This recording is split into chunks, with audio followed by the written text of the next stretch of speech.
3 இளவரசர்கள், 3 போட்டிகள். ஒரு அழகான நாடு. அந்த நாட்டை ஒரு நேர்மையான அரசர் ரொம்ப வருஷமா நல்ல முறையில ஆட்சி செஞ்சுட்டு வந்தாரு. இப்போ அவருக்கு வயசானனால அடிக்கடி உடம்பு சரியில்லாம போயிடுது. அதனால அரசர் தன் மகன்கள்ல யாராவது ஒருவனை அடுத்த அரசனாக்கணும்னு நினைச்சாரு. அவருக்கு 3 இளம் வயது மகன்கள் இருந்தாங்க. முதல் மகன் இளவரசன் அதிரன், இரண்டாம் மகன் இளவரசன் மித்ரன், மூன்றாம் மகன் இளவரசன் யாதவன். அரசருக்கு நல்லாவே தெரியும் 3 இளவரசர்களும் வீரத்திலையும் கல்வியிலையும் சிறந்தவர்கள்னு.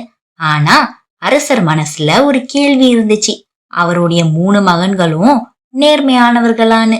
அதனால 3 பேருடைய நேர்மைய போட்டிகள் வச்சு சோதிச்சு பார்க்கணும்னு விரும்பினாரு. அதுல வெற்றி பெறவன அந்த நாட்டோட அடுத்த அரசனாக்கணும்னு நினைச்சாரு. ஒரு நாள் அரசர் 3 இளவரசர்களையும் கூப்பிட்டாரு. அந்த 3 பேர்கிட்டயும் சொன்னாரு, எனக்கு வயசாயிடுச்சு, அதனால அடுத்த அரசனை தேர்ந்தெடுக்க வேண்டிய நேரம் வந்துருச்சு. உங்க 3 பேர்ல யாரையாவது ஒருவனை தேர்ந்தெடுக்கலாம்னு நினைக்கிறேன். உங்களுக்கு நான் 3 போட்டிகள் நடத்த போறேன். அந்த 3 போட்டியிலையும் யார் வெற்றி பெறாங்களோ அவன்தான் இந்த நாட்டுடைய அடுத்த அரசன். 3 போட்டியும் முழுசா நடந்து முடிஞ்ச பிறகு கடைசியில தான் ஒவ்வொரு போட்டியிலையும் யார் வெற்றியாளர்னு சொல்லுவேன்னு சொன்னாரு. 3 இளவரசர்களும் போட்டிக்கு நாங்க தயார்னு சொன்னாங்க. முதல் போட்டி. அரசர் 3 இளவரசர்களுக்கும் ஆளுக்கு ஒரு மாடும் பாத்திரமும் கொடுத்தாரு. அத குடுத்துட்டு சொன்னாரு, உங்களுக்கு கொடுத்திருக்கிற மாட்டுல இருந்துதான் நீங்களே பால் கறந்து இந்த பாத்திரத்தை நிரப்பி கொண்டு வரணும். யாருடைய பாத்திரத்துல அதிக பால் இருக்கோ அவன் தான் இந்த போட்டியினுடைய வெற்றியாளர். இத சொல்லிட்டு அந்த இடத்தை விட்டு அரசர் கிளம்பிட்டாரு. முதல் இளவரசன் அவனுக்கு கொடுத்த மாட்டுல இருந்து அவன் பால் கறந்தான். அவன் மாட்டுல இருந்து கறந்த பால் பாத்திரத்துல கம்மியாதான் இருந்துச்சு. பாத்திரத்தை பார்த்தான், இது போதாதே, நான் தோத்துருவனேன்னு நினைச்சான். அதனால பாத்திரத்துல இருந்த பால்ல தண்ணிய கலந்தான். தண்ணி கலந்ததும் பாத்திரம் நிரம்பிருச்சு. 2வது இளவரசன் அவனும் அவனோட மாட்டுல இருந்து பாலை கறந்தான். அவனுக்கும் பால் கம்மியாதான் வந்துச்சு. நான் தோத்துருவனேன்னு நினைச்சான். அதனால அவன் அரண்மனையில இருக்கிற சமையல் அறையில பால் எதுவும் இருக்கான்னு பார்க்க மெதுவா போனான். அங்க பால் இருந்துச்சு. யாராவது பாக்குறாங்களான்னு அங்கேயும் இங்கேயும் பார்த்துட்டு அங்க இருந்த பாலை அவனோட பாத்திரத்துல இருந்த பாலோட கலந்தான். கலந்ததும் பாத்திரம் நிரம்பிருச்சு. அரசர் குடிக்க பால் கேட்டார்னு சமையலறைக்கு பால் காய்ச்ச வந்த சமையல்காரன் இத பார்த்துட்டான். ஆனா இளவரசனுக்கு சமையல்காரன் பார்த்தது தெரியல. 3வது இளவரசன் அவனும் அவனுடைய மாட்டுல இருந்து பாலை கறந்தான். அவனுக்கும் பால் கம்மியாதான் வந்துச்சு. பால் பாதி பாத்திரம் தான் இருந்துச்சு. நான் கறந்தது இவ்வளவு பால் தான், இததான் நான் கொண்டு போய் கொடுப்பேன்னு நினைச்சான். பால்ல எந்த மாற்றமும் செய்யல. 3 இளவரசர்களும் பாத்திரத்தை எடுத்துக்கிட்டு அரசர்கிட்ட போனாங்க. அரசர் பார்த்தாரு, முதல் இளவரசனுடைய பாலு பாத்திரத்துல நிரம்பி இருந்துச்சு. 2வது இளவரசனுடைய பாலும் பாத்திரத்துல நிரம்பி இருந்துச்சு. ஆனா 3வது இளவரசனுடைய பாலு பாத்திரத்துல கம்மியாதான் இருந்துச்சு. 2 இளவரசர்களும் 3வது இளவரசனுடைய பாத்திரத்துல பால் கம்மியா இருந்ததை பார்த்துட்டு கேலி செஞ்சு சிரிச்சாங்க. அரசர் முதல் போட்டி முடிஞ்சிருச்சு. பாத்திரத்தை இங்கே வச்சிட்டு நீங்க 3 பேரும் போலாம், வெற்றியாளரை கடைசியில அறிவிக்கிறேன்னு சொன்னாரு. அவங்க 3 பேரும் அந்த இடத்தை விட்டு போயிட்டாங்க. அவங்க போனதும் அரசர் முதல் இளவரசனுடைய பாத்திரத்துல இருந்த பாலை சுவைத்தாரு. அந்த பாத்திரத்துல இருந்த பால் சுவையாவே இல்ல, தண்ணீர் கலந்திருக்கிறான்னு அவருக்கு தெரிய வந்துச்சு. 2வது இளவரசனுடைய பாலை சுவைத்து பார்த்தாரு. அது சுவையாதான் இருந்துச்சு. அப்போ அங்க சமையல்காரன் வந்தான். அரசர்கிட்ட, அரசே, நீங்க என்கிட்ட குடிக்க பால் காய்ச்சி எடுத்துட்டு வான்னு சொன்னீங்க. ஆனா என்ன மன்னிச்சிருங்க அரசே, சமையல் அறையில இருந்த பால் எல்லாமே 2வது இளவரசர் எடுத்துட்டு போயிட்டாரு. அவரு ஒரு பாத்திரத்துல ஊத்தி கொண்டு போயிட்டாரு. இப்போ பால் எதுவும் இல்ல, அதனால மறுபடியும் பால் கறந்து உங்களுக்கு பால் காய்ச்சி கொண்டு வரேன், கொஞ்சம் அவகாசம் கொடுங்க அரசேன்னு சொன்னான். அரசருக்கு ஒரு உண்மை புரிய வந்துச்சு. சமையல் அறையில இருந்த பாலை ரெண்டாவது இளவரசன் அவனோட பாத்திரத்துல இருந்த பாலோட கலந்திருக்கிறான்னு 2 மகன்கள் செஞ்ச வேலையை நினைச்சு அரசருக்கு கோபம் வந்துச்சு. 3வது இளவரசனுடைய பாலை சுவைத்தாரு. ரொம்ப ருசியா இருந்துச்சு. இதுதான் உண்மையான பால்னு அவருக்கு தெரிய வந்துச்சு. தன்னோட மனசுல 3வது இளவரசனை நினைச்சு ரொம்ப சந்தோஷப்பட்டாரு. 2வது போட்டி. அரசர் ஆளுக்கு ஒரு சின்ன பெட்டியை கொடுத்தாரு. அத கொடுத்துட்டு சொன்னாரு, 7 நாள் உங்க அறையில இத பத்திரமா வச்சுக்கணும். இந்த பெட்டிக்குள்ள விலை உயர்ந்த பொருள் ஒண்ணு இருக்கு. இந்த 7 நாள்ல ஒரு தடவை கூட இந்த பெட்டிய திறந்து பார்க்க கூடாது. 7 நாள் கழிச்சு நீங்க திறந்து பார்க்காம என்கிட்ட இந்த பெட்டிகளை ஒப்படைக்கணும். என்கிட்ட இத ஒப்படைச்சதும் இனி ஒரு நாளும் இந்த பெட்டியில என்ன இருக்குன்னு உங்களுக்கு நான் காட்டவோ சொல்லவோ மாட்டேன். பெட்டிய 3 பேரும் கொண்டு போங்கன்னு சொன்னாரு. 3 பேரும் பெட்டியை எடுத்துக்கிட்டு அவங்க அறையில கொண்டு போய் வச்சாங்க. அந்த பெட்டிகளை இளவரசர்கள் கிட்ட காட்டுறதுக்கு முன்னாடியே அரசர் பெட்டியில சின்ன ரகசியம் ஒண்ணு செஞ்சு வச்சிருந்தாரு. அது என்னன்னா, பெட்டியோடைய மூடியும் அடிப்பகுதியும் சேர்ற இடத்துல அரசர் கொஞ்சம் மெழுகு வச்சு ஒட்டியிருந்தாரு. அப்படி பெட்டியை திறந்தா அந்த மெழுகோட பசை போயிடும். இளவரசர்கள் பெட்டியை திறந்தாலும் அதுல மெழுகு இருக்குன்னு அவங்க யாராலையும் கண்டுபிடிக்காத மாதிரி ரொம்ப சின்னதா மெழுகு வச்சிருந்தாரு. பெட்டிய அறையில வச்ச நாள்ல இருந்து 3 பேர் மனசுலயும் ஒரு கேள்வி இருந்துச்சு. அப்படி இந்த பெட்டிக்குள்ள என்னதான் இருக்கும்னு. 5 நாளும் இப்படியே போயிருச்சு. முதல் இளவரசனுக்கு நாட்கள் முடிய போதே பெட்டிய ஒப்படைச்சிட்டா இதுல என்ன இருக்குன்னு தெரியாமையே போயிடுமேன்னு ஆர்வம் தாங்க முடியல. யாருக்கு நான் திறந்தேன்னு தெரிய போகுது. என்னோட அறையில நான் மட்டும்தான் இருக்கேன். ஒரு தடவை மட்டும் என்ன இருக்குன்னு திறந்து பார்த்துட்டு மூடிடணும். தந்தை கேட்டா பெட்டிய திறந்து பார்க்கலன்னு சொல்லிடணும்னு நினைச்சான். பெட்டிய திறந்தான். அதுல ஒரு வைரக்கல் அழகா மின்னிட்டு இருந்துச்சு. அத பார்த்துட்டு மறுபடியும் மூடிட்டான். 2வது இளவரசனும் அதே மாதிரி நினைச்சான். பெட்டிய திறந்து பார்த்தான். அதுல வைரக்கல் இருந்தத பார்த்து பேராசையில அந்த வைரக்கல்ல எடுத்துட்டு வேற அதே மாதிரி இருக்கிற சாதாரண கல்ல அந்த பெட்டிக்குள்ள வச்சான். தந்தைக்கே வயசாயிடுச்சு. இதெல்லாம் அவர் எங்க கண்டுபிடிக்க போறாருன்னு நினைச்சான். 3வது இளவரசனுக்கும் பெட்டிக்குள்ள அப்படி என்னதான் இருக்குன்னு ஆர்வம் இருந்துச்சு. ஆனாலும் தந்தை சொல்லுக்கு கட்டுப்பட்டு பெட்டிய திறந்து பார்க்காம இருந்தான். 7 நாள் கழிச்சு 3 பேரும் அரசர்கிட்ட பெட்டிய ஒப்படைக்க வந்தாங்க. அரசர் யாராவது பெட்டிய திறந்து பாத்தீங்களான்னு கேட்டாரு. 3 பேருமே திறந்து பார்க்கலன்னு சொல்லிட்டாங்க. அரசர், இந்த பெட்டியை என்கிட்ட ஒப்படைச்சிட்டு நீங்க போகலாம்.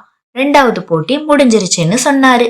3 பேரும் பெட்டிய ஒப்படைச்சிட்டு போனதும் அரசர் 3 பெட்டியையும் திறந்து பார்த்தாரு.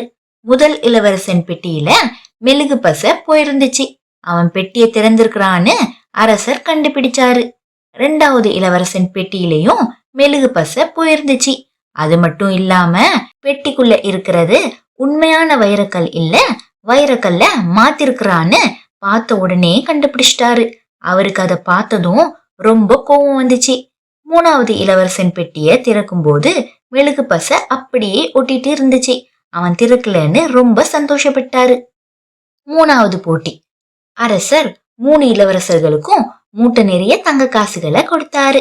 அதை கொடுத்துட்டு சொன்னாரு, இதை எல்லாத்தையும் நாட்டு மக்களுக்கு நீங்க கொண்டு போய் கொடுக்கணும். ஆனா 3 பேரும் ஒன்னா போக கூடாதுன்னு சொல்லிட்டாரு. 3 பேரும் சரின்னு சொன்னாங்க. அவங்க 3 பேரும் அந்த இடத்தை விட்டு போனதும் ஒரு நேர்மையான அமைச்சரை அரசர் தனியா பேச கூப்பிட்டாரு. அந்த அமைச்சர்கிட்ட, அமைச்சரே, நீங்க இந்த நாட்டு மக்கள் போல ஆடை அணிஞ்சுகிட்டு அடையாளம் தெரியாத மாதிரி நாட்டு மக்களோட இந்த 3 நாளும் இருக்கணும். 3 இளவரசர்களும் தங்க காசுகளை நாட்டு மக்களுக்கு எப்படி கொடுக்கறாங்கன்னு என்கிட்ட வந்து சொல்லணும்னு சொன்னாரு. அமைச்சரும் நீங்க சொன்ன மாதிரியே நான் செய்யறேன்னு சொன்னாரு. அமைச்சர் அரசரோட உத்தரவுபடி எளிமையான ஆடை அணிஞ்சுகிட்டு அடையாளம் தெரியாத மாதிரி மக்கள் இருக்கிற இடத்துக்கு போனாரு. முதல் நாள் முதல் இளவரசன் நாட்டு மக்கள் கிட்ட போனான். ஆனா அவன் பாதி மூட்டையை தான் எடுத்துட்டு போனான். மீதி பாதிய அவன் அறையில மறைச்சி வச்சுக்கிட்டான். அந்த மூட்டையில இருக்கிற பாதி தங்க காசுகளை மட்டும் மக்களுக்கு கொடுத்தான். கொடுத்துட்டு அந்த மக்களை மிரட்டினான். அரண்மனையில இருந்து யார் வந்து கேட்டாலும் முதல் இளவரசர் மூட்டை நிறைய தங்க காசுகளை கொடுத்தார்னு சொல்லணும்னு சொன்னான். மக்களும் பயந்து போய் சரின்னு சொல்லிட்டாங்க. 2வது நாள் 2வது இளவரசன் நாட்டு மக்கள் கிட்ட போனான். ஆனா அவன் தங்க காசு மூட்டையே கொண்டு போல. அந்த மூட்டையில இருந்த தங்க காசுகள் எல்லாத்தையும் அவன் அறையில மறைச்சு வச்சுக்கிட்டான். நாட்டு மக்கள் கிட்ட போய் மிரட்டினான். அரண்மனையில இருந்து யார் வந்து கேட்டாலும் 2வது இளவரசர் மூட்டை நிறைய தங்க காசுகளை கொடுத்தார்னு சொல்லணும்னு சொன்னான். மக்களும் பயந்து சரின்னு சொல்லிட்டாங்க. 3வது நாள் 3வது இளவரசன் நாட்டு மக்கள் கிட்ட போனான். அவன் அரசர் கொடுத்த மூட்டை நிறைய இருந்த தங்க காசுகளை அப்படியே கொண்டு போய் மக்களுக்கு கொடுத்தான். எல்லாரும் அவனை மனமாற வாழ்த்துனாங்க. இதை எல்லாத்தையும் அமைச்சர் 3 நாளும் மக்களோட மக்களா இருந்து கவனிச்சாரு. 3 இளவரசர்களும் என்ன செஞ்சாங்கன்னு அப்படியே அரசர்கிட்ட போய் சொன்னாரு. 3 இளவரசர்களும் அரசர்கிட்ட காலியான பையோட வந்தாங்க. அரசர் மூட்டை நிறைய இருந்த தங்க காசுகளை மக்களுக்கு கொடுத்துட்டீங்களான்னு கேட்டாரு. 3 இளவரசர்களும் அவங்க கிட்ட இருக்கிற வெறும் பைய காட்டி, ஆமா தந்தையே, நாங்க எல்லாத்தையும் மக்களுக்கு கொடுத்துட்டோம்னு சொன்னாங்க. அரசர் 3வது போட்டி முடிஞ்சிருச்சு. நாளைக்கு அடுத்த அரசர் யாருன்னு அறிவிப்பேன்னு சொன்னாரு. மறுநாள் அரசர் 3 இளவரசர்களையும் வெற்றியாளர் யாருன்னு சொல்ல கூப்பிட்டாரு. 3 பேரும் ரொம்ப ஆர்வமா இருந்தாங்க யார் வெற்றியாளர்னு தெரிஞ்சுக்க. அரசர் 3 போட்டியிலுமே வெற்றி பெற்றது 3வது இளவரசன்னு சொன்னாரு. முதல் இளவரசனும் 2வது இளவரசனும் அரசர்கிட்ட வாக்குவாதம் செஞ்சாங்க. முதல் போட்டியில எங்க 2 பேரோட பால் தான் அதிகமா இருந்துச்சு. 3வது இளவரசனோட பால் கம்மியா தான் இருந்துச்சு. 2வது போட்டியில நாங்க 3 பேருமே பெட்டிய திறக்கல. 3வது போட்டியில நாங்க 3 பேருமே மூட்டை நிறைய தங்க காசுகளை மக்களுக்கு கொடுத்தோம். எதை வச்சு 3வது இளவரசன் தான் 3 போட்டியிலயும் வெற்றியாளர்னு சொல்றீங்கன்னு கேட்டாங்க. அவங்க கேட்டதுக்கு அரசர் முதல் இளவரசனை கை காட்டி, நீ முதல் போட்டியில பால்ல தண்ணிய கலந்த, 2வது இளவரசன் சமையல் அறையில இருந்த பாலை கலந்தான், 3வது இளவரசன் நேர்மையா அவன் கறந்த பாலை கொண்டு வந்தான்.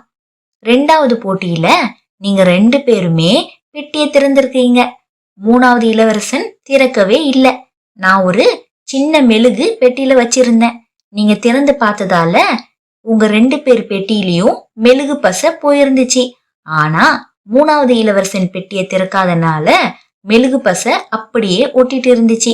2வது இளவரசனை பார்த்து, நீ வைரக்கல்லையே மாத்தி வச்சிருக்க, எனக்கு தெரியாதுன்னு நினைச்சியான்னு கோவமா சொன்னாரு. அதுக்கப்புறம் அரசர் மறுபடியும் முதல் இளவரசனை கை காட்டி, 3வது போட்டியில நீ மூட்டையில இருந்த பாதி தங்க காசுகளை மட்டும்தான் மக்களுக்கு கொடுத்திருக்க. 2வது இளவரசன் ஒண்ணுமே மக்களுக்கு கொடுக்கல. ஆனா 3வது இளவரசன் நான் கொடுத்த தங்க காசுகளை எல்லாத்தையும் மக்களுக்கு கொடுத்திருக்கிறான்.